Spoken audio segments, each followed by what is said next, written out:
Hi guys! Ngayon naman gagawan ko ng first impression review to Mary Kay Time-Wise Matte Liquid Foundation. Ayan.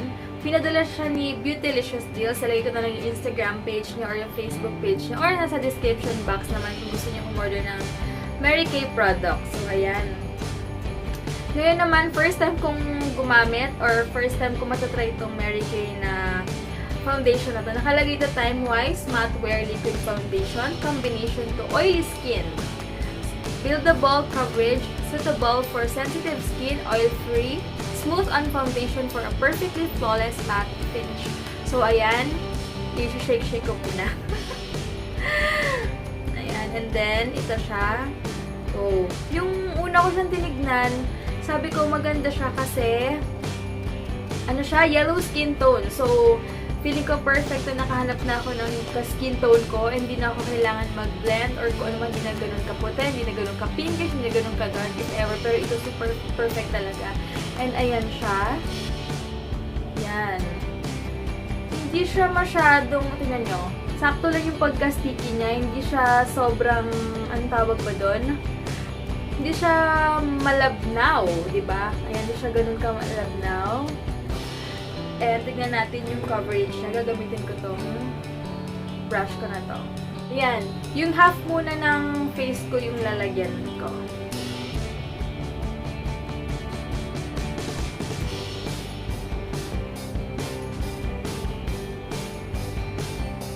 Sa camera medyo maputi siya guys, pero sa personal sakto lang siya.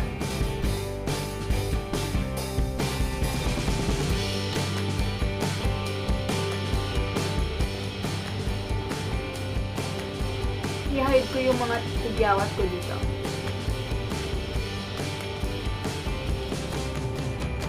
Ayan. Kita nyo ba yung difference niya? Ayan.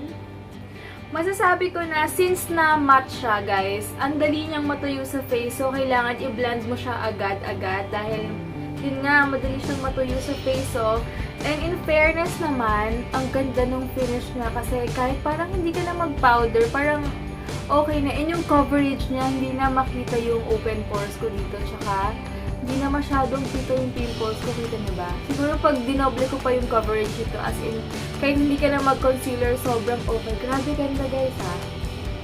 Ang ganda, oh. Ibang-iba, oh. Diba? Kita nyo? And tignan nyo, habang tumatagal, nagbe-blend siya sa skin tone nyo. Ayan o, ang ganda. Ay, amazed na. Maganda siya, guys. And tingnan nyo, oh, parang nawala yung redness ko. Hindi pa ako nag-corrector niyan, guys. As in, ano lang ako, nag-moisturizer lang ako kanina. Ayan siya. Tingnan nyo, oh, ang galing. So, lalagyan ko na rin yung kabilang face ko.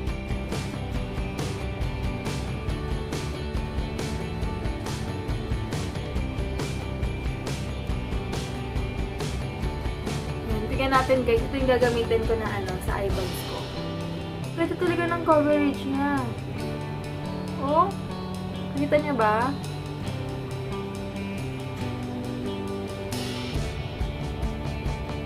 Nalagyan niya ata yung mata ko kaya mahapdi.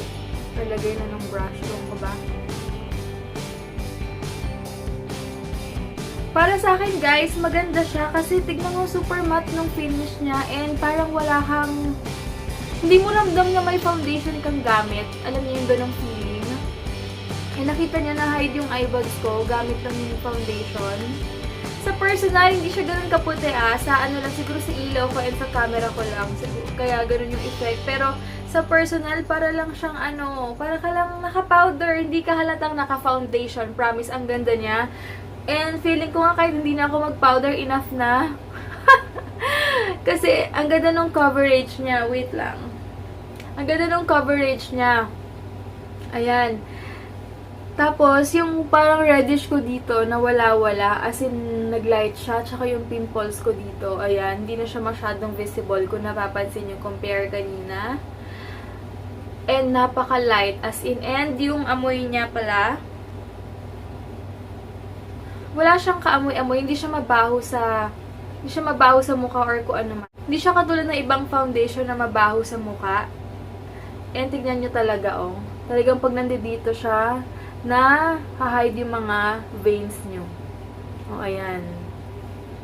So, yun lang guys. And ayan siya. Hindi pa ako magpa-powder or kung ano man mamaya na lang. Siguro kung anong updates pa dito sa foundation na to. Since alis ako, i-update ko lang kayo sa vlog ko. Kung ano oras ako kung ano oras lalabas ang oil sa mukha ko. Kung ano mang iba pang update guys. Siguro sa vlog din na lang makikita. And ayan siya. Feeling ko parang dito talaga ako kailangan mag-powder, pero syempre kailangan ko mag-powder kasi aalis ako. And maya rin, papakita ko rin, gagamitin ko rin tong Beauty Blotter Oil Absorbing Tissue ko. Ayan, nagaling din kay Beautylicious Deals. Ayan, mamaya sa vlog ko na lang siguro nyo malalaman yung update about sa kanila. Ayan. And ayun, basta lalagay ko na lang, sasabihin ko sa inyo kung ano oras ako naging oily, kung ano man yung effect niya sa face ko, or ano man, kung ano man ng mga babalita ko sa inyo guys, sa vlog ko na lang. So, yun lang guys, thank you so much for watching. Sana nakatulong tong simple first impression review ko sa Mary Kay product. So, yun lang guys, thank you so much and God bless.